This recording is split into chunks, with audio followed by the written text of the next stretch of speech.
ये लोग पता ठिकाना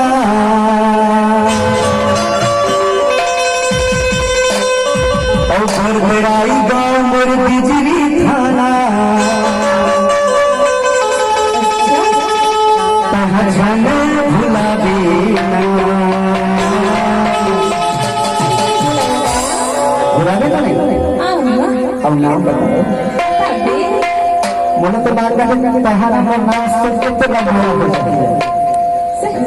बता दो ये बता ना कसम बता दे नाम है रमेश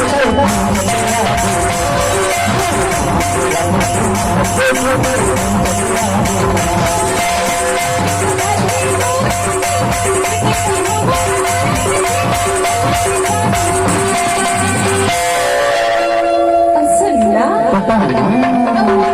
ठिकाना लता हली लेगा नाम तो बता दे वो कौन है कुछ भी कोई करते हम तो नाम सुनेगा बता दो पता ना बोले नाम पूनम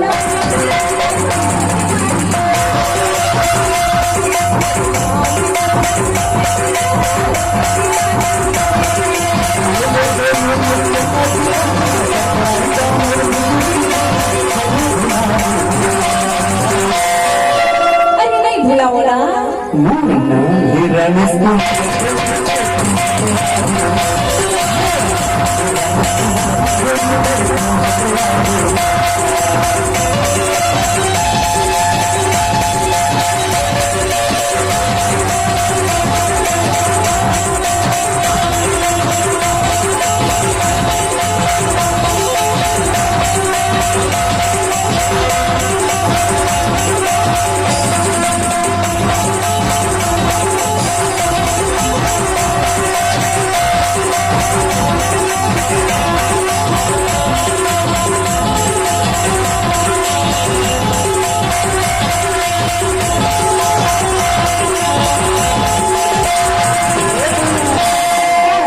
बता ना तुम एक बार में तंबला कुछ हो गए कहाँ कुछ हो गया बता ना बता ना तो बिना जीवन नहीं लागे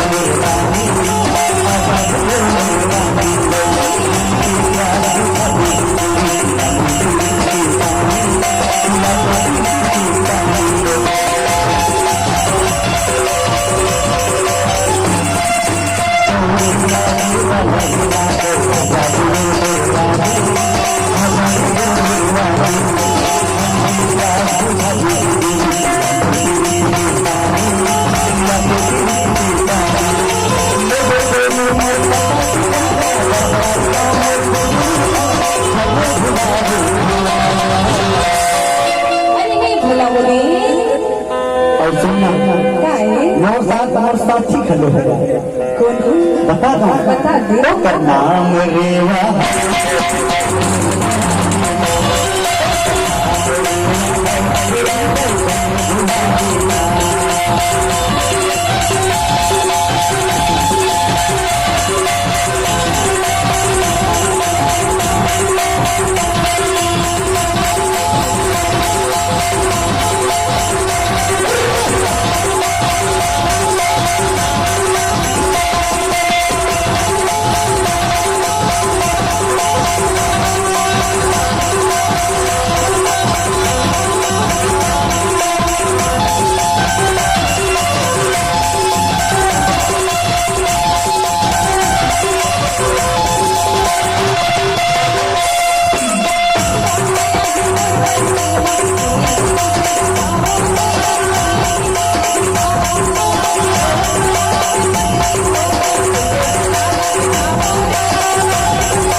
जाना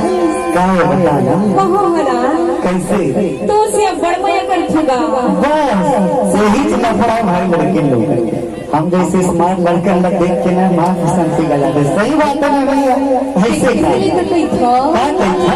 हमारे नाम पूनम